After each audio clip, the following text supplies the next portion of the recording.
इस वक्त हम तस्वीरें अपने दर्शकों को दिखा रहे हैं। रीवा की तस्वीरें हैं। डिप्टी सीएम राजेंद्र शुक्ल मतदान करने के लिए पहुंचे हुए हैं। एक्सक्लूसिव तस्वीरें आपको बता दें, रीवा में जनार्दन मिश्रा वर्सेस नीलम मिश्रा के बीच जंग है और देखिए ब्राह्मण वोटर्स वहां पर काफी निर्णायक फैसले लेते हैं वहां पर। और अभी आप राजेंद्र शुक्ल की यहां पर तस्वीर देख रहे हैं, वो मतदान करने के लिए पहुंचे हुए हैं। और सर्वे की अगर बात की जाए तो बीजेपी का फीडबैक रीवा को लेकर के ठीक नहीं है, थोड़ी सी यहाँ पर स्थिति डामाडोल है।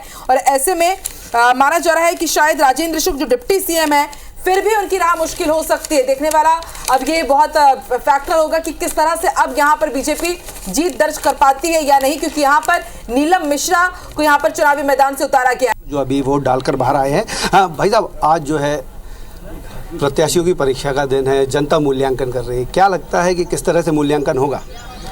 जनता पूरी तरह से बन बना के बैठी है और मोदी जी को तीसरी बार प्रधानमंत्री बनाने के लिए लोग उत्साहित हैं और देश को विकास की पथ पर उस मुकाम तक पहुंचाने के सपने को पूरा करने के लिए जनता तत्पर है।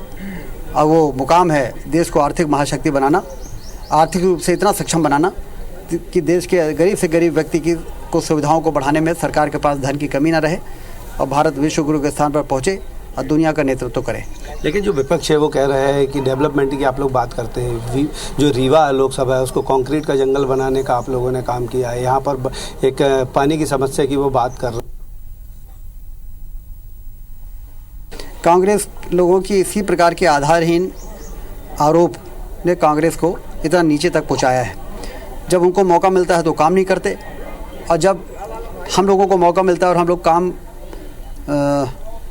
करके और ज़मीन में उतार देते हैं तो फिर वो इस प्रकार के आधारहीन बातें करते हैं। कंक्रीट का जंगल, अब वो कंक्रीट नहीं करोगे तो बाढ़ सागर का बांध कैसे बनेगा? ये नहरें जो कंक्रीट की बनाई है जिससे पानी जा रहा है और धरती से दौलत पैदा करके किसान समृद्ध हो रहे हैं, यदि यहाँ पर कंक्रीट नहीं करते तो नहर नहीं बनती। वही तो कंक्रीट नहीं करते थे, इसलिए तो उनको सजा दिया जनता ने। और हम लोगों ने इतना कंक्रीट कर दिया कि बाईपास भी बन गया, रिंग रोड कंक्रीट की सड़क की बन गई और बेला से सिलपरा भी बना रहे हैं और कंक्रीट का एक शानदार कलेक्ट्रेट भी बना दिया, ऑडिटोरियम बना दिया। अब ये चाहते हैं कि ना बने, जनता चाहती है इस प्रकार के काम होते रहें। रीवा से हनुमना, मऊगंज से मनगवा से चाकघाट और बनारस और प्रयागराज और जबलपुर कंक्रीट की कितनी शानदार सड़कें बनी हैं। यही तो जनता चाहती थी उनसे, उन्होंने नहीं किया। हमने कर दिया तो उसकी निंदा कर रहे हैं, तो और ज़्यादा कटघरे में खड़े हो रहे हैं।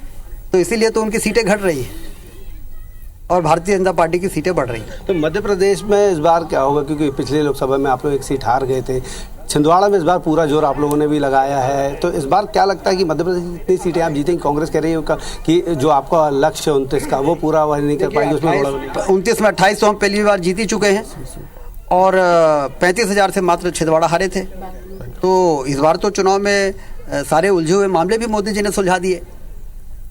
धारा 370 समाप्त हो गई, अयोध्या में भगवान नाम का मंदिर बन गया, नागरिकता संशोधन कानून लागू हो गया, 3 तलाक समाप्त हो गया। तो अब जब ये होने के बाद क्या हमारी सीटें बढ़ेंगी नहीं?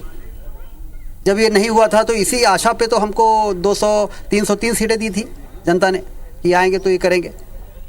तो जब ये हो गई तो सीटें तो बढ़ेंगी। तो इसलिए 370 से ज़्यादा पाएगी भाजपा और 400 के पार पाएगी एनडीए जी। लेकिन विपक्ष कह रहा है कि जो उन्होंने इंडिया गठबंधन बनाया था, यहाँ पर जो कांग्रेस के कैंडिडेट हैं उनको भी समर्थन जो है सपा भी दे रही है, बाकी अन्य दल भी दे रहे हैं। सब इकट्ठे हों, उससे क्या फ़र्क पड़ता है? जब आपका काम इतना बड़ा है, आपकी लाइन इतनी बड़ी है कि छोटी छोटी लाइनें यदि 8-10 मिल भी जाएंगी तो कहाँ पहुँचेंगी?